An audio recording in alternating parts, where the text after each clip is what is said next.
welcome back. And we're moving into our final segment for today as we have a conversation with representatives of the Belize National Teachers Union. We have with us on set first Vice President Luke Palacio and President Senator Elena. Good morning and welcome, and thank you for being here. Good morning. Thank you for having us. But we don't want you to think that just because it's back to school, that's why we want to speak to teachers.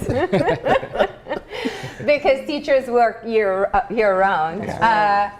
There are quite a number of national issues that have been burning, and we know that the B.NT.U, this very large union, never shies away from being able to put your positions forward.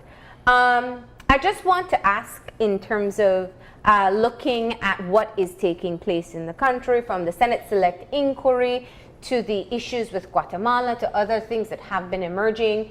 What has the conversation been like on an executive level for the union in being able to come up with your positions and also reaching out to membership?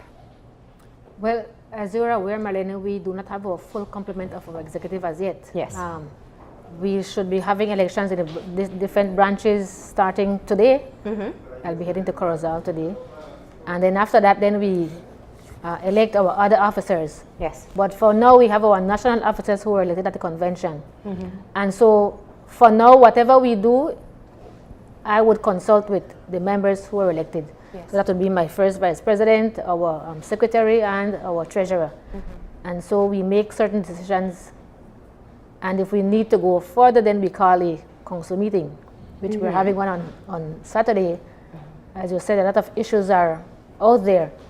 And we have to determine what it is that we are going to do as B.NT.U, especially as it relates to the issues that we fought for. Yes. And the Senate inquiry is one of them, and we'll talk about that a little bit later.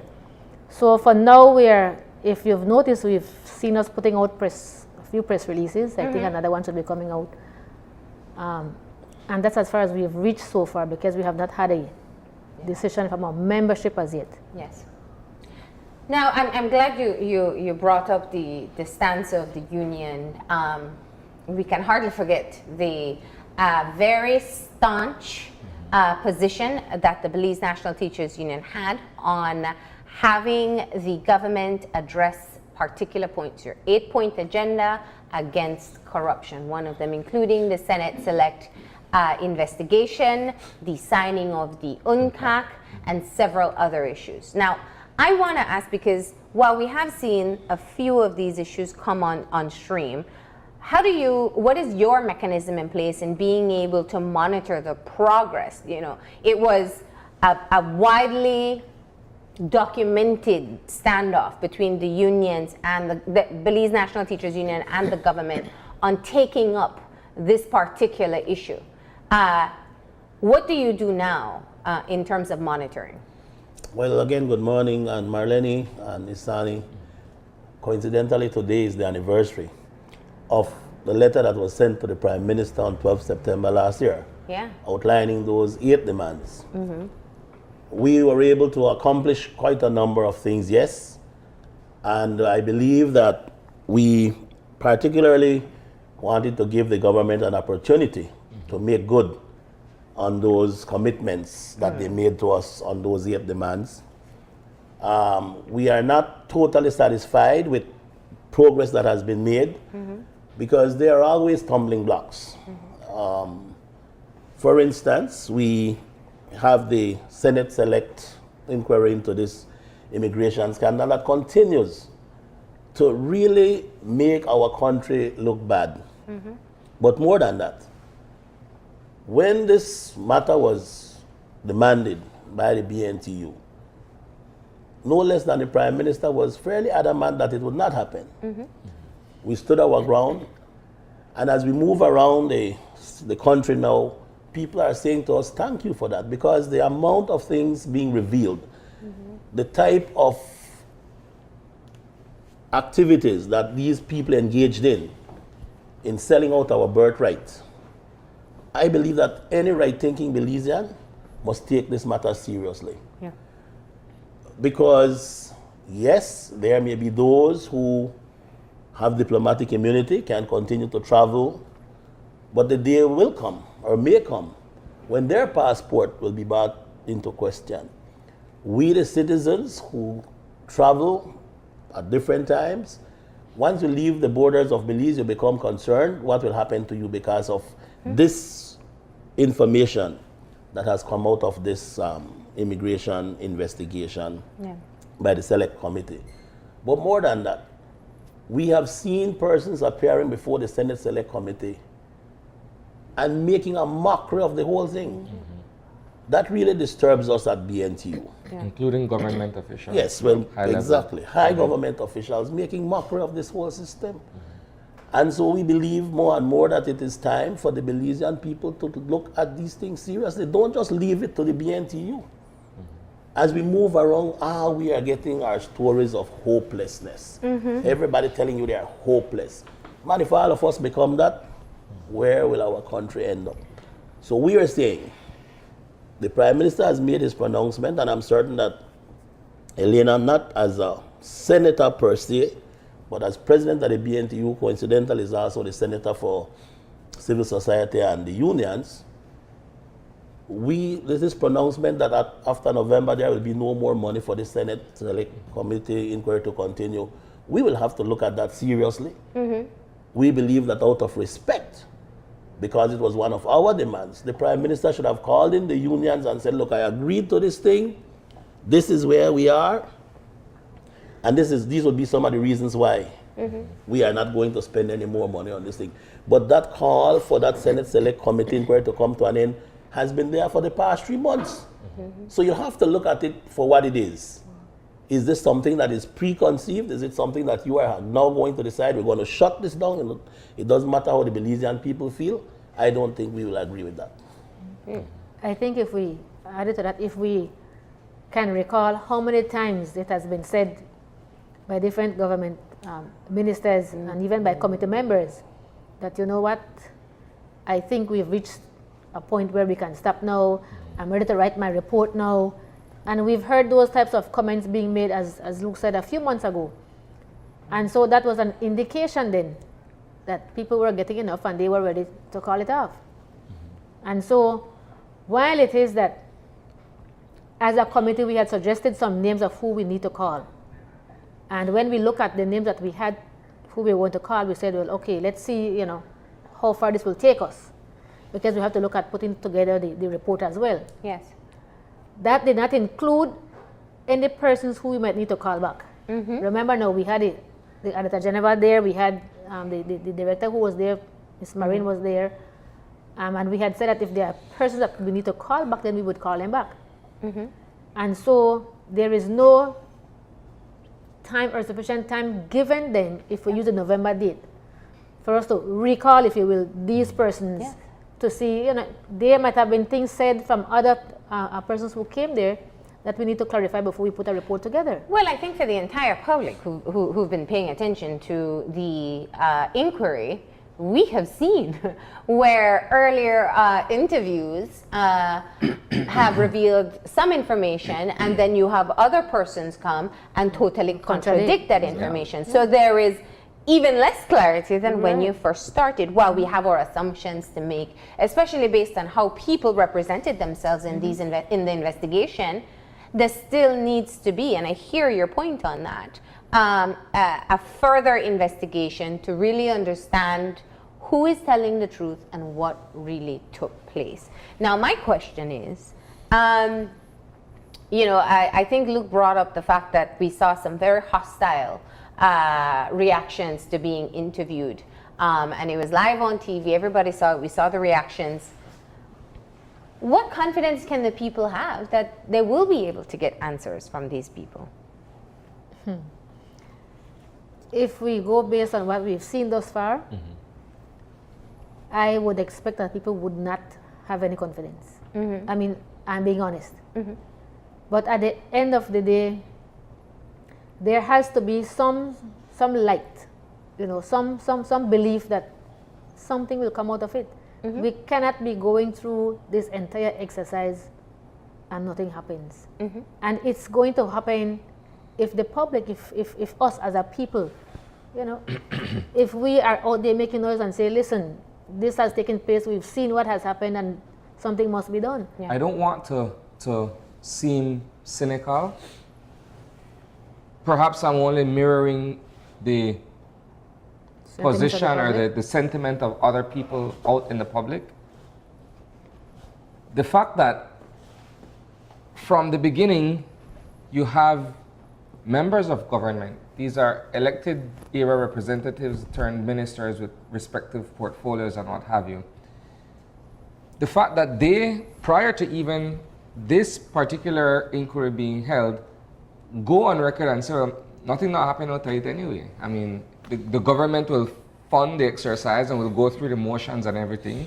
But at the end of the day, excuse me, no one will go to jail or no one will be held accountable to where charges are brought and there's action taken against that form of criminality that has happened.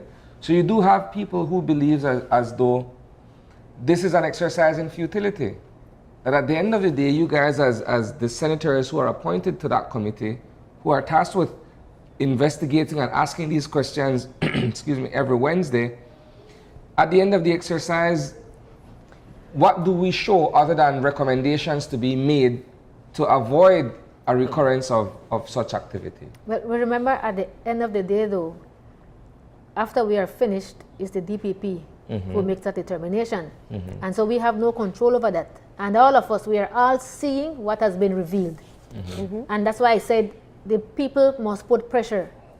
Because if we've seen where there are things that occurred that are criminal or that deserve some level of punishment, I'll use that word, then we as a people must ensure that by what we do and what we say and how we act, that happens. If we look at what happened with Social Security, it was the same sentiments. Oh, nobody will go to jail, nothing will happen. But in the end, the Social Security Board had to make some changes, and they had to make changes, right? They had to make changes that made a difference. And so if nothing else comes out of this, if nobody goes to jail, as everybody's saying, then there must be something where changes are being put in place, policies are put in place, that what is happening will not continue to happen at the same level. Because as we've all said, corruption, we may not be able to get rid of it totally, but we can minimize it. And so with the recommendations and with what people are seeing, then at least that policies can be changed and things can be put in place to make that big of a difference. And I would just need to add to that by saying, again, what we are seeing in our country has been happening for many, many years. But the light at the end of the tunnel for us is that at least we were able to get this information out there. It is left up to our people now to help ensure that these things won't happen anymore. We are, I think, I know we're going to our 36th anniversary of our independence. Our people are supposed to be more educated than we were in 1981. We are more exposed than we were in 1981. And if we continue to this 5 seconds democracy that we have in Belize and this change black dog for monkey mentality, this will continue to happen. But I'm certain that there will be people now, and that there can be people, particularly those who are not enjoying the sweets, will have to understand that there are sweets out there that need to be shared. And not only with a select few, because that is what is happening to our country since independence. So we need to start to, even that mindset has to change. All of our people need to come on board. Our children, who are not born yet in 1981, they are 36 years old, or will be. And we continue to just live this type of life and believe that all is okay. In the conversation that Marlene had with Dickie earlier this morning, she talked about our country is too peaceful. I always make the statement, it may seem paradoxical, but the worst legacy George Price has left for this country is for us to be peaceful. And so it seems as if though our hands are tied, our feet are tied, we're God. Docile. We're accepting of the hopelessness that we see and feel. And I can't say that much. I think in talking to people, there is a level of frustration. There is. The support the B.NT.U received in pushing forward with this anti-corruption agenda, you had so many, especially I think from the general public, supporting this move, hoping that perhaps one of these points would lead us to a better path where everybody would be able to benefit in the country. We had the signing of the UNCAC, and very often I hear people say, oh, well, we signed UNCAC, this shouldn't happen, but that's not how it works. Right. And I wanted to be able to discuss that further. Corruption in this country takes place in broad view of everyone. That's right. We have the issue taking place now with the Ministry of Natural Resources, what is coming to light as to what took place under the leadership of former Deputy Prime Minister Honorable Gaspar Vega. And we have been hearing the murmurs of people once again. And, you know, especially when you're talking about the lands process, so many Belizeans in this country have not gotten access to owning or leasing a part of our own country. And when we hear these issues, it is extremely frustrating. And I want to give you an opportunity to respond to that, because we continue to hear of the corruption, but it simply stops there. We complain in our homes, we complain in our gatherings, and that's as far as it goes. Well, you see, that happens, Marlene, because every national issue that Belizeans would raise, right-thinking Belizeans would raise, they make it become a political issue. Yes. So, oh, you are making noise because you are opposition. Oh, you are doing this because you're against the government. So there are always these distractions. And so people then tend to decide, well, man, that was not my intention, so let me sort of back off. But the truth of the matter has to be now that these people need to know and understand what rights they have and how they go about doing things. You just don't go out there and make a lot of noise. When you're going out there, you must be thoughtful, you must be creative to ensure that your message is not mixed up. Because what we have in this country is the shooting down of the messenger. Nobody listens to the message. It is Isani saying it is Marlene saying it, and they have their own agenda, so. That is what happens in our country. We have said it before, that we believe our school curriculum needs to change. Our young people are not being taught to think critically. There has to be critical thinking in what you do. And if we don't get to that stage, if everybody is just satisfied with the status quo, or believe that this is how it is supposed to be, I can't do anything about it, that is where we will continue. So we need to see some changes.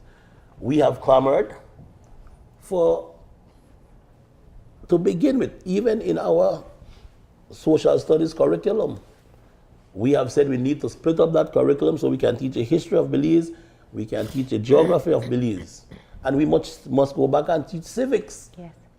How many times our young people pass you like, can't even say morning? So that when issues of national importance are being discussed, our younger people will not be able to relate to that, because you are being told you don't have a country, you don't have a border, this is how government works.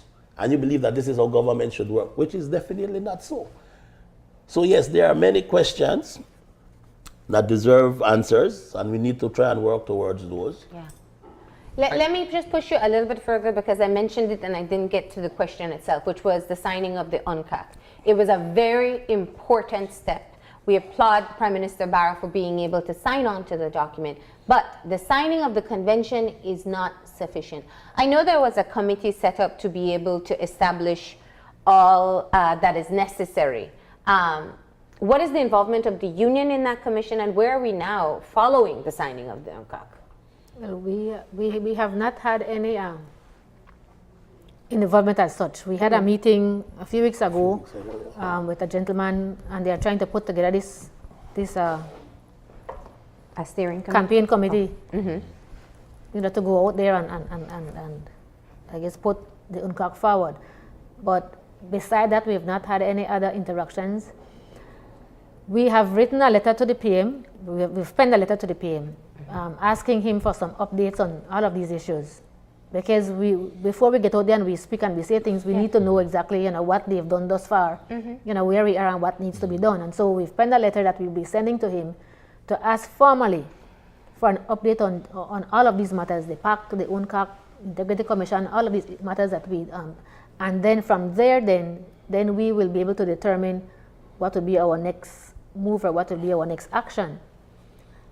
I want to just remind our people, though, that when we ended our strike last year, we were clear that we were putting our strike on hold.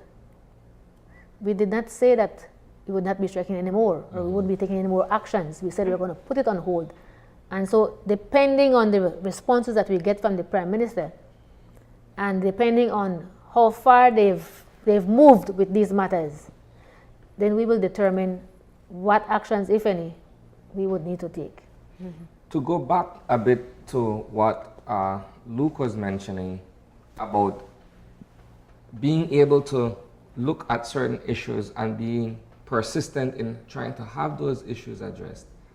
Like you rightfully said, at the end of the day, Belizeans, for whatever reason, are a polarized people where we tend to see things only through political lenses, and you're either red or blue. It's difficult for one to raise an issue and awareness of certain issues without the public looking for an agenda. Oh, he's pushing an anti-government initiative, or he must be towing the line for red or blue or what have you. And I think that oftentimes is what hinders us from being able to address certain matters on a national level, because we're only being myopic in the way we look at things, right? Insofar as the BNTU looking at other issues, because, excuse me, land and the subsequent scandal coming out of the Ministry of Natural Resources is only one thing. Right. And as you mentioned earlier as well, you haven't had the full body, so to speak, of the union. So it's a consultation between yourself as president and several other elected members. But we're still waiting to hear something official on the ongoing land scandal.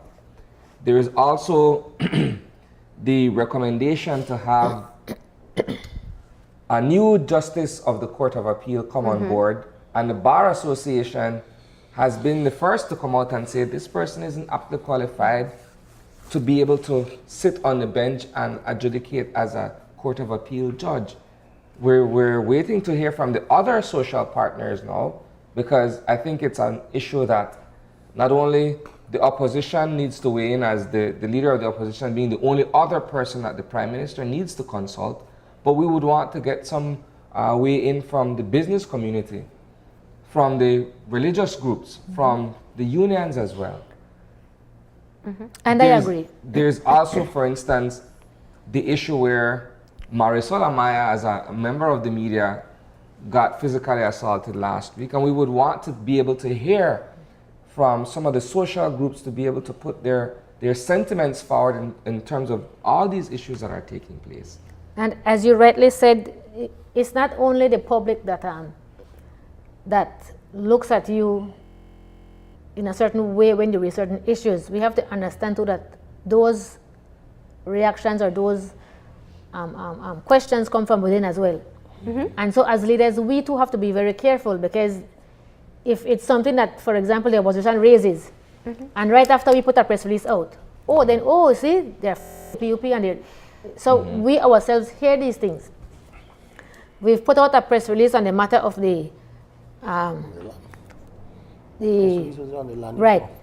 matter with the border, with the comments made by the minister. We also put out one about the land matter. We have not said anything publicly about with Marisol, but in our discussions among ourselves, we certainly condemn that. The matter of as you said, the judge earlier, we have not put out anything. Again, we've discussed it, but we're having a meeting on Saturday, because we realize that these are things that we have to have the bar of members on. Yes. And if we just put something out there, just four of us consulting, then if we need to go to our members, then we don't have that support. And so we're having a meeting on Saturday where we're going to be discussing some of these matters.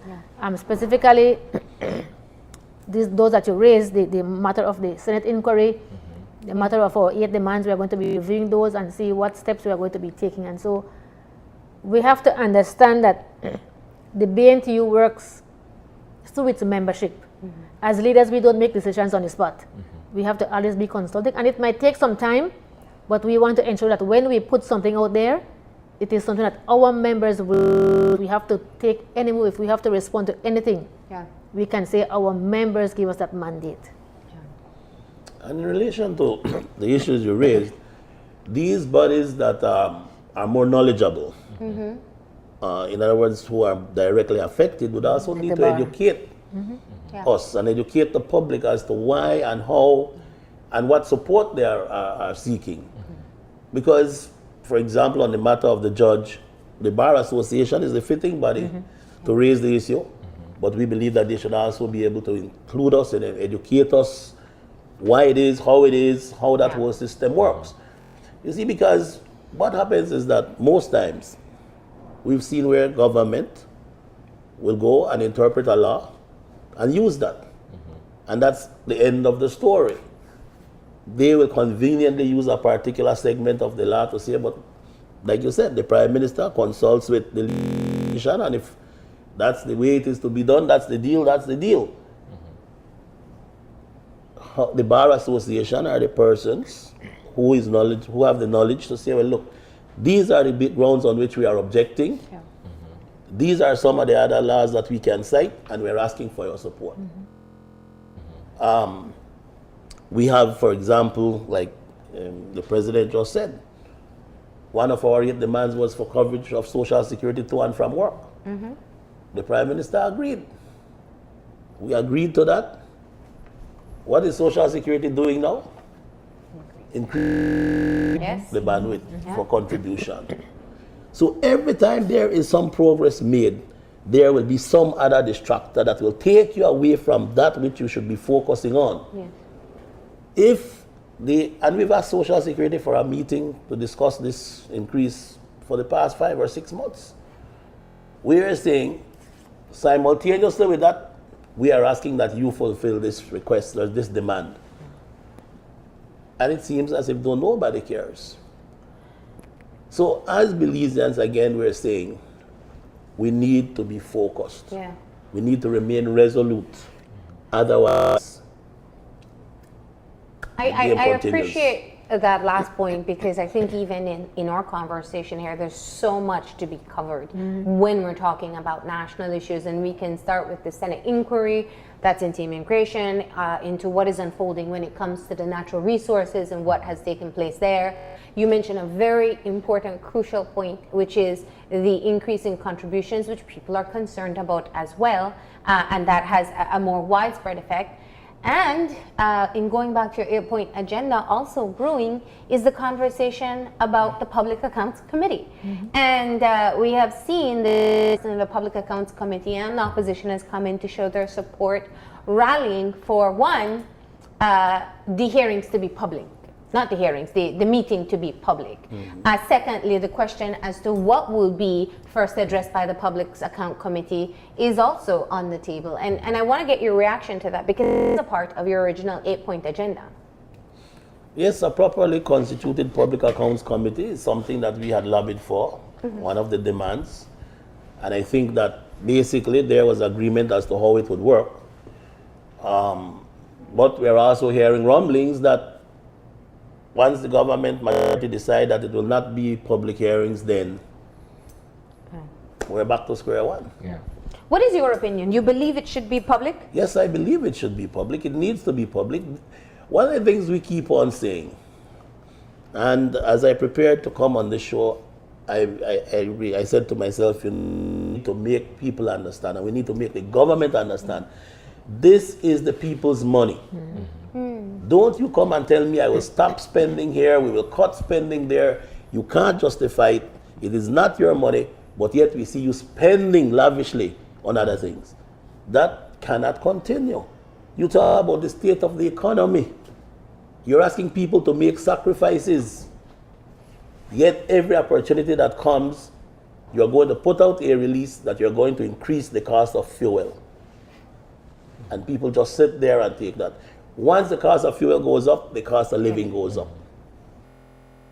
In other countries, and we're not contemplating that, but in other countries, you raise the price of fuel by a penny. Mexico And you have last year. chaos. Yeah. Mexico last year. Right. Perfect They shut example. down the country? Yeah, but look at that. The price of fuel went up because of what happened. Harvey. Yeah. And our prices went up.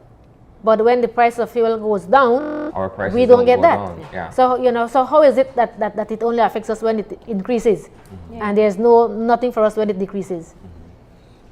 Can't be. When the public accounts are published, let us get that in the public domain so that people can also, if you're spending the money properly, fine, but we know it is not so. And therefore something must be that you want to hide. Even the way the budget is now prepared, and that budget book that they used to have a very thick book. Today your budget book is a small book like this, and you have to ask questions to try and find answers to things that were once glaring in those budget books. Now, in the interest of time, I want to bring it back. You know, you said in preparing to come to the show, you wanted to take it back to one final message in having the public understand that public funds is our money. Yes. And that the execution of the work of our government is using that very same resource.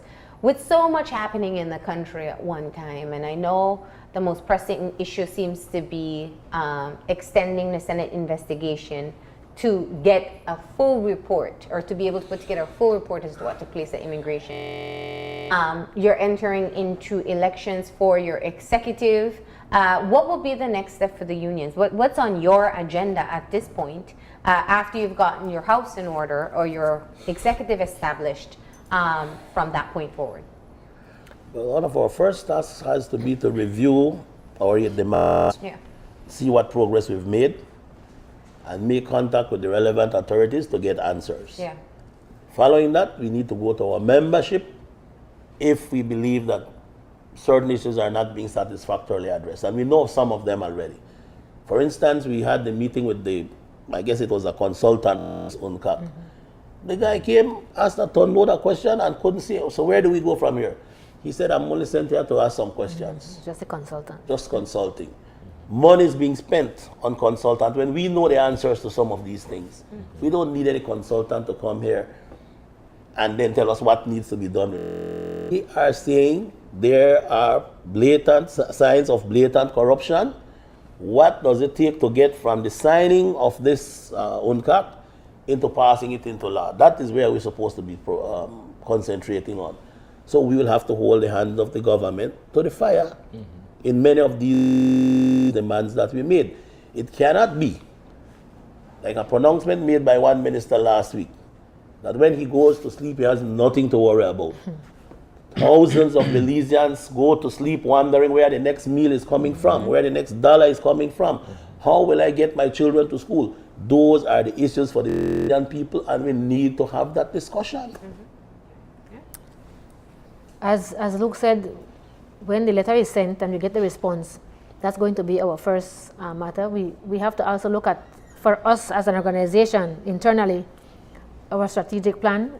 We have to do a review of that to see where we are and what changes we need to make. And then we have to put a plan forward for the next year at least, no? For the next, well, we have for 2 years, but for the next year at least, so that we know that based on certain issues that come up, these would be our actions that we are going to be taking. And we have to ensure that our members are well informed. We have to communicate properly with our members.